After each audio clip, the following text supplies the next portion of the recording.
Hi everyone, welcome back to my channel. मैं रिशा। कैसे हो आप लोग? आई होप आप सब अच्छे होंगे। और अभी यहाँ पे हो रहा है दोपहर का टाइम और मैं लगा रही हूँ यहाँ पे कान्हा जी के कपड़े में ना हुक। अभी दो कुछ दिन पहले मैंने दो ड्रेस बनाए थे लेकिन उसमें हुक नहीं लगाई थी। आज सुबह जब नहा तो उनको मैंने नाप के ऐसे हुक पेन से निशान लगा लिया था, क्योंकि अपने मन से ऐसे लगा दो ना, थोड़ा आगे पीछे हो जाता है तो फिर वो जब पहनाओ तो वो ढीला हो जाता है या तो फिर टाइट इतना ज़्यादा होगा कि मतलब बंद नहीं हो पाता है हुक। तो मैं आज ना नहाने के टाइम पे उनको ऐसे पहना के चेक कर ली थी और पेन से निशान लगा के रखी थी कि हुक मैं वहीं पे लगा दूँगी। तो इस तरीके से मैंने ये थोड़े दिन पहले बनाया था, लेकिन हुक अभी लगाया था आज। मतलब खाली थी और ये ऐसे ही रखा हुआ था तो मुझे लगा चलो हुक लगा देती हूँ, पहनाने को हो जाएगा। वैसे कान्हा जी की ड्रेस यहाँ पे ना अमेज़न वगैरह पे ऑनलाइन मिलती है लेकिन बहुत महंगी मिलती है, तो मैं नहीं लेती हूँ। मुझे लगा चलो मैं ऐसे कॉटन का प्लेन ऐसे बना लेती हूँ। इसमें लेस वगैरह लगा लो ना तो अच्छा भी लगेगा, जैसे बाहर जैसा, जैसे मार्केट जैसा लेते हैं ना वैसा बन जाएगा। लेकिन जो लेस वाली होती है ना वो साफ़ ऑफ करने में पूरी ऐसे निकलती रहती है। मेरे पास है लेकिन मैंने लगाई नहीं है, मैंने प्लेन ऐसे कॉटन की ही रखी है। तो ये दो बन गई है और दो तीन पहले की है और एक दो उनको पहना रही थी, वो साफ़ करते करते ख़राब हो गई थी तो मैंने उसे मतलब हटा दिया है, फेंक दिया है। तो दो बनाया है, अभी और भी बनाना है। अभी मेरे पास और भी कपड़े हैं, किसी और दिन ऐसे दोपहर में खाली रहूँगी तो बना लूँगी। अभी आज वो दोनों बना के मैंने पानी से साफ़ करके रख दिया सूखने के लिए, कल से मैं यूज़ कर लूँगी। यहाँ पर मैं एक डेनिम का पैंट दिखा रही हूँ जिसका ऊपर का जो पार्ट था ना उससे मैंने स्कर्ट बनाया था। थोड़े दिन पहले की वीडियो मैंने आपके साथ शेयर करा था। दो डेनिम से दो स्कर्ट मैंने बनाए थे ऊपर के पार्ट से। और उसके पैंट का जो पार्ट था ना, मतलब जो पैर का था, उससे मैंने कुछ कुछ और भी बनाया था जो कि पिछली वीडियो मैंने आपके साथ शेयर करा है, मतलब मेरे चैनल पे आपको मिल जाएगा। और एक पैंट से मैंने ऊपर वाले पार्ट से तो मैंने वही स्कर्ट बनाया था, ये वाला बचा हुआ था तो इससे मुझे एक जैकेट बनाना है। और इतना लंबा चौड़ा कपड़ा था कि मुझे लगा इससे ये बन जाएगा, तो मुझे लगा कि चलो इसकी स्टिचिंग वर्क खोल के मैंने नाप वगैरह मतलब समझ लिया है कैसे इसे कट करूँगी और कैसे मतलब बनाऊँगी। तो इसकी स्टिचिंग खोलने में ना बहुत टाइम लगता है मुझे, मतलब काफ़ी टाइम उसमें उसकी स्टिचिंग खोलने में लग गई। कट करके जल्दी हो जाता है कि स्टिचिंग पूरी कट कर दो जल्दी से खुल जाती, फिर वही मुझे लगा कि कपड़ा मतलब अगर छोटा हो गया तो कपड़ा उतने से ही ख़राब हो जाएगा। तो मैंने पूरी स्टिचिंग उसकी खोली, काफ़ी टाइम लग गया मुझे वो करते करते। फिर उसके बाद किचन में आई हूँ। काफ़ी दिनों से ना ये ड्रम स्टिक फ्रिज में रखा हुआ था और इसका मुझे सांभर बनाना था, लेकिन वही इडली का बैटर ना मैं रोज़ भूल जा रही थी भिगाना, कि आज मतलब भिगाऊंगी, डेली भूल जा रही थी भिगाना। तो कल रात में मैं भिगा के सोई थी, अभी मुझे उसे पीसना है और रात के खाने की भी तो थोड़ी तैयारी करनी है। रात के खाने में आज मैं बैंगन का भरता और सत्तू वाली जो बाटी होती है ना वो बनाऊंगी।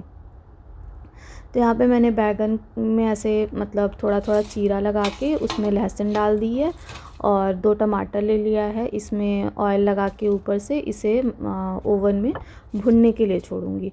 फ्राई करके भी बनाती हूँ लेकिन मुझे लगा भुना वाला तो ज़्यादा अच्छा आता है, लेकिन वही थोड़ा टाइम लगता है, इसीलिए मैं दोपहर में भी आ गई हूँ कि दोपहर में ही इसे डाल दूँगी ना, तो मतलब 1 घंटे लग जाते हैं करीब इसे बेक होने में।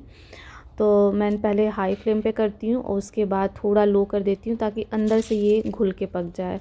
तो मैंने इसे रख दिया है पकने के लिए और तब तक मैं अपना सत्तू का मसाला बना लेती हूँ। सत्तू के मसाले बनाने के लिए उसमें भी ये प्याज, अदरक, लहसुन, मिर्ची छोटा छोटा चॉप करूँगी। और वो भी थोड़ी देर पहले बना दो ना तो प्याज पानी वगैरह छोड़ता है ना, उससे उसका मतलब जो सत्तू होता है वो सॉफ्ट बनता है, ऐसे हार्ड नहीं होता है वो, मतलब ड्राई ड्राई जैसा नहीं होता है। तो यहाँ पे मैंने सारे मसाले निकाल लिए हैं। मुझे अजवाइन चाहिए, मंगरेल और चॉपिंग सारी कर ली है, सरसों का तेल, घर का बना आम का अचार और नमक, प्लेन नींबू कट करके रख लिए ताकि मतलब मुझे बार बार ढूंढना ना पड़े कौन सी चीज़ें कहाँ पर हैं। बस यहाँ पे सत्तू ली है और यहाँ पे इंडियन स्टोर में सत्तू बड़े आराम से मिल जाती है। किसी किसी ब्रांड की ना बहुत अच्छी आती है और किसी की मतलब उतनी अच्छी नहीं आती है। मतलब कोई कोई सत्तू ना देखने में एकदम जैसे डार्क जैसा लगता है, वो बहुत अच्छा आता है। कोई एकदम पूरा वाइट वाइट ही होता है, जैसे लगता है पूरा चना का बेसन ही है, तो वो उतनी अच्छी नहीं आती है। लेकिन वही है, कभी कभी वो वाली नहीं मिलती है तो मुझे ये वाली लेनी पड़ती है। ये वही एकदम पीली वाली जो होती है ना सत्तू, वो वाली है। तो मैंने इसमें टमाटर नहीं, प्याज, मिर्ची, लहसुन, अदरक, आम का अचार, सरसों का तेल, मंगरेल, अजवाइन, नींबू का रस, ये सारी चीज़ें डाल के ना अच्छे से हाथ से मल के उसे ढक के रख दिया है। प्याज वगैरह पानी इतना छोड़ता है ना कि वो मतलब सूखा सूखा नहीं रहेगा, बनाते टाइम वो हो जाएगा थोड़ा सा गीला जैसा हो जाएगा।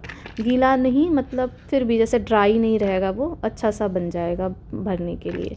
यहाँ पे मैं लगे हाथ जो चोखे के लिए होता है ना भरते के लिए, उसके लिए मैंने प्याज और ये धनिया पत्ता, मिर्ची, ये सारी चीज़ें चॉप करके बॉक्स में करके फ्रिज में डाल देती हूँ ताकि इसमें महक ना आए।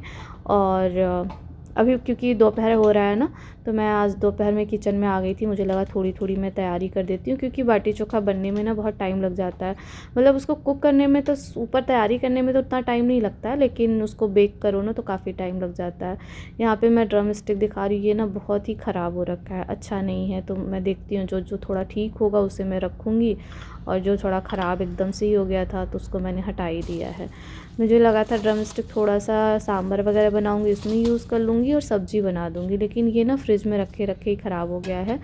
अभी क्या करती हूँ मैं ना, ड्रम स्टिक फ्रोज़न वाला ना बहुत अच्छा होता है और वो काफ़ी टाइम मतलब ऐसे चल जाता है। तो ड्रम स्टिक अभी तो मैं फ्रोज़न वाला ही लेके आती हूँ।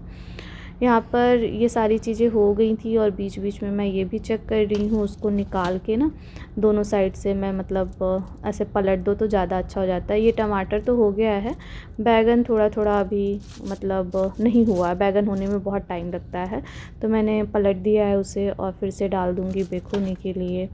और यहाँ पर तब तक जो मैंने भिगाया था ना इडली बनाने के लिए चावल उड़द की दाल, उसको मैं पीस के और वही ओवन की लाइट जला के रात भर के लिए छोड़ देती हूँ। अभी यहाँ पे दोपहर का टाइम हो रहा है ना, दोपहर नहीं मतलब 3-4 बजे 3 बजे का ऐसे टाइम हो रहा होगा। तो अभी मैंने इसे पीस लिया है और अब मैं इसे वहीं पे लाइट जला के रख दूँगी। तो ये सुबह तक ना बहुत अच्छे से इसका बैटर हो जाता है। और जितने भी ये हाथ में लगे हुए हैं ना, जितना मतलब ये, उससे मैं ये हाथ स्क्रब कर लेती हूँ और फेस स्क्रब भी करती हूँ कभी कभी। अभी मुझे बाहर निकलना था तो मैंने फ़ेस नहीं करा, वरना इससे ये एज ए स्क्रब यूज़ करो ना बहुत अच्छा स्क्रब होता है। जब भी मैं बनाती हूँ तब भी मैं फ़ेस और हाथ ये सब सारी चीज़ें स्क्रब करके ऐसे क्लीन कर लेती हूँ। हाँ, उसमें नमक ना मिला रहे, ध्यान दो आप।